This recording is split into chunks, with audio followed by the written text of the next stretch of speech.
Assalamualaikum warahmatullahi wabarakatuh. Alhamdulillahi rabbil alamin. Asyhadu an la ilaha illallah wa asyhadu anna Muhammadan abduhu wa rasuluh sallallahu alaihi wasallam wa ala alihi wa ashabihi amma ba'du. Bapak-bapak, ibu-ibu, jumpa kembali bersama Sunarto dalam acara Thalabul Ilmi Faridatun ala kulli muslimin, dalam acara Basyiran wa Nadhiran. Thalabul Ilmi, mencari ilmu hukumnya wajib, Faridatun, hukumnya wajib, ala kulli muslimin. Dan dalam rangka Basyiran wa Nadhiran, Basyiran memberikan kabar gembira, wa Nadhiran dan memberikan kabar penakut. Kabar gembira berupa hidup mulia kekal abadi selama-lamanya di akhirat nanti di dalam surga. Kabar penakut berupa siksa Allah, murka Allah, azab Allah, neraka Allah. Mudah-mudahan kita semuanya bisa husnul khotimah. Amin, amin, amin ya rabbal alamin. Bapak-bapak, ibu-ibu, di mana saja berada yang dirahmati oleh Allah, pada hari ini kita akan mengupas firman Allah dalam surat Al-Isra ayat 9. Qala Allah Ta'ala, Allah yang maha tinggi berfirman, Inna hadzal Qur'an, sesungguhnya ini Qur'an, yahdi, menunjukkan, lillati, yang, ya, adapun Quran, aqwamun, lebih tegak. Firman Allah dalam surat Al-Isra menjelaskan tentang Al-Quran, bahwasanya Al-Quran ini adalah kitab suci yang bisa menunjukkan aqwamun, lebih tegak. Maksudnya lebih tegak itu lebih bisa menyampaikan pada tempat tujuan, lebih bisa menyampaikan apa yang semua umat muslim seluruh dunia mengharapkan rahmat Allah, mengharapkan ridho Allah, mengharapkan terhindar dari azab Allah, murka Allah, neraka Allah. Ya, inilah jalannya. Kalau kita ingin benar-benar mengharapkan apa yang kita impikan benar-benar akan sampai pada tempat tujuan kita, benar-benar harapan kita akan terlaksana, akan dikabulkan oleh Allah, maka Al-Quran ini adalah solusinya. Bapak-bapak, ibu-ibu sekalian, kalau kita berbicara Al-Quran, sudah otomatis yang namanya Al-Hadis sudah nempel. Jadi kalau kita berbicara Al-Quran, otomatis yang namanya kitab satunya lagi yaitu Al-Hadis itu menempel dalam Al-Quran, tidak bisa ditinggalkan.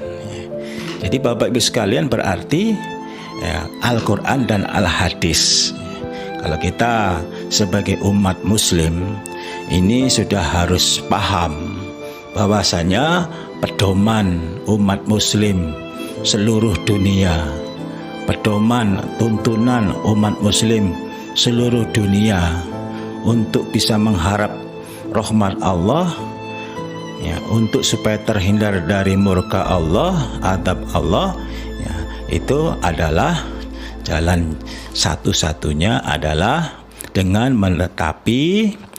tetap menetapi, memerlukan dan mempersungguh Al-Quran dan Al-Hadis. Karena Al-Quran dan Al-Hadis ini merupakan aqwamun, lebih tegak ya. Lebih tegak artinya benar-benar lebih bisa dipercaya, lebih bisa diharapkan ya. Jadi kalau kita berharap, ingin mengharap rahmat Allah, didasari ibadah kita didasari dengan Al-Quran dan Al-Hadis, pasti ibadah kita tidak sia-sia, pasti ibadah kita akan diterima oleh Allah. Di dalam dunianya orang tersebut akan mendapatkan rahmat dari Allah. Di dalam kuburnya orang tersebut akan mendapatkan rahmat dari Allah, dibebaskan dari siksa kubur, dan di akhiratnya mendapatkan rahmat dari Allah karena Al-Quran itu nanti akan bisa memberikan syafaat kepada orang-orang yang mahir di dalam Al-Quran, sesuai dengan yang kita pernah sampaikan ya. Di dalam Rawahu Tirmidzi dijelaskan, alladzi yaqra'ul Qur'an wa huwa mahirun bihi ya. Alladzi yang yaqra'ul Qur'an, membaca Al-Qur'an, wa huwa mahirun, adapun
kita sholat tarawih aja yang 11 rakaat atau 20 rakaat atau berapa, itu sudah sampai 100 rakaat, itu sudah luar biasa capeknya, apalagi 100 rakaat.